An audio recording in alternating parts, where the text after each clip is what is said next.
BBC Radio Kent Breakfast with Anna and Steve. Good morning. It's just coming up to 9 minutes past 8. So the Port of Dover has backed the Prime Minister's Brexit checkers plan as the best way to keep trade flowing across the Channel. Despite the Prime Minister coming under pressure to ditch the proposal in favour of a free trade deal, but it has won support from the Port of Dover and their head of EU exit. Keith Morris is the Conservative leader of Dover District Council, and Charlotte Cornell is the Labour Parliamentary Candidate for Dover.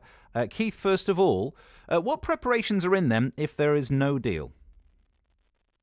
Morning, Steve. That's essentially the work that we're looking at because, of course, if there's any deal, be it a checkers plan, be it a Canada plus or whatever, any deal then means that you've got your transition period, you've got until the end of 2020 to look at it. Right. The downsides, the things that you've been talking about all morning about traffic, etc. This is all to do with no deal, and there's a whole mountain of work going on here at the district council. We've got our Brexit task force. There are a whole raft of organisations across Kent which are looking at it. We've got international groups where we're working with the French. Make it easier for us, though, Keith, just so we can understand if there is no deal, how bad are things going to be? It's conjecture. If there is no deal and we have to start implementing World Trade Organization rules, so that means you're checking all the lorries in, all the lorries out. There's been some very well-known work that if it goes up to, say, 3 minutes per lorry, because at the moment it's literally seconds. If it goes up to 3 minutes per lorry, you're looking at traffic jams of 17 miles.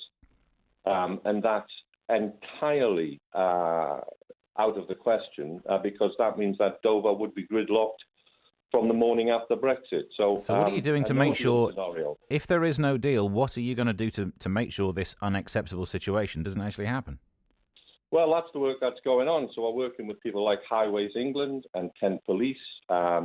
We don't want to return to Operation Stack, which hasn't been enforced since 2015, but we all remember how bad that was.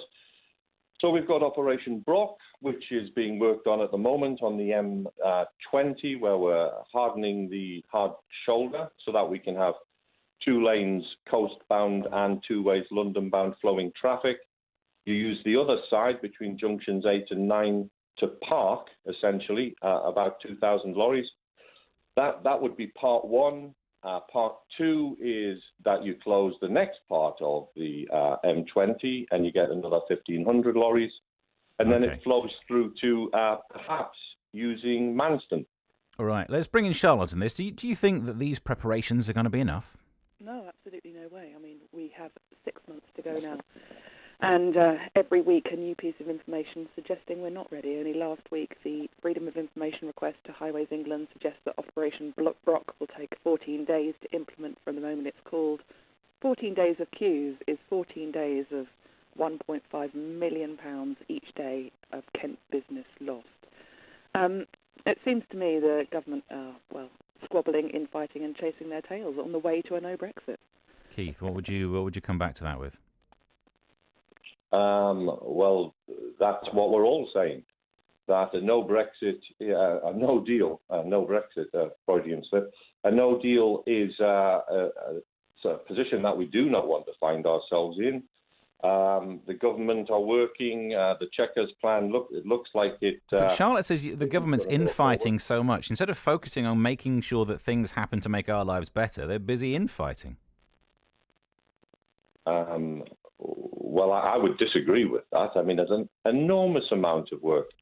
The other side of saying the government's focusing on infighting and not Brexit is half of the national papers say that the government is focusing on Brexit and nothing else. I mean, you can't have it both ways. I mean, can I ask, it's clearly at the top of the agenda. Yeah, go on, Charlotte. Keith, do you support a checkers deal? Do you support checkers? Because, of course, the MP for Dover currently doesn't, is supporting, against the Port of Dover, is supporting a Canada Plus style deal. What does Keith feel? My feeling is that we need to keep Dover moving. What we need on the day after Brexit and for every day thereafter is some sort of deal which allows us to make sure that the people of Dover can get to work and the kids can get to school and the carers can get to their homes. And we all like the idea of that, but do you support checkers? I'm not really. I don't have a deal in mind, and I don't think anyone has. I mean, Canada plus seems absolutely fine because it's free borders, etc., etc. The Chequers deal seems fine because it's free borders. What I'm concentrating on, I don't need to think about what's going on in Brussels. My key and overriding concern is that Dover is not gridlocked, that this part of Kent continues to move, continues to work, because if that works, then that will flow back up. It'll flow up the motorways, and the whole of Kent will keep moving. Okay. And Charlotte, let me ask Charlotte, do you support the Chequers deal?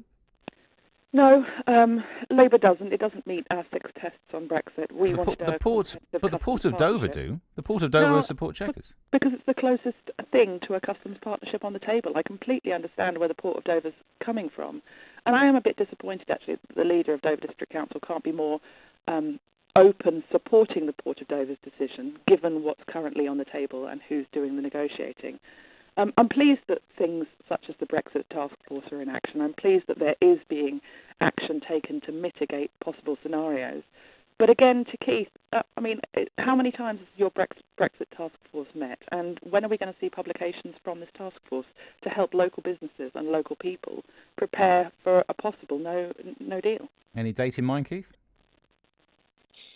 Well, we're not publishing papers. I'm not really sure where that question's come from. The Brexit task what are you force doing? was set up in order to do exactly what it is doing, which is to raise awareness that when this Brexit pebble is dropped into the channel, the first ripple comes ashore at Dover.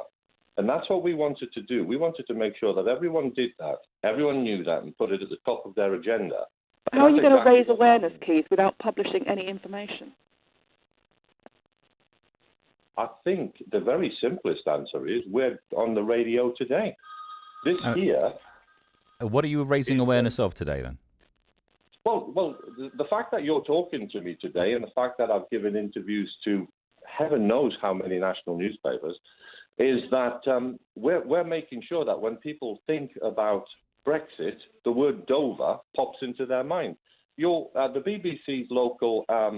political editor, Helen Catt, had an interview with the Prime Minister on Friday, I think it was, and she actually asked the Prime Minister, what about Dover in the when you're thinking about Brexit? And the Prime Minister had an answer for it, and I think that is fantastic, and in no small part due to the work that's happening here in Kent and in Dover to keep this at the front of people's minds. Well, thank you to both. We're out of time, sadly, but Keith Morris, the Conservative leader of Dover District Council, and Charlotte Cornell, the Labour Parliamentary Candidate for Dover. Your thoughts on this? 0800 756 1111. Do you now support Chequers? Because the Port of Dover says Chequers is the way to avoid gridlock at Dover. 0800 756 1111.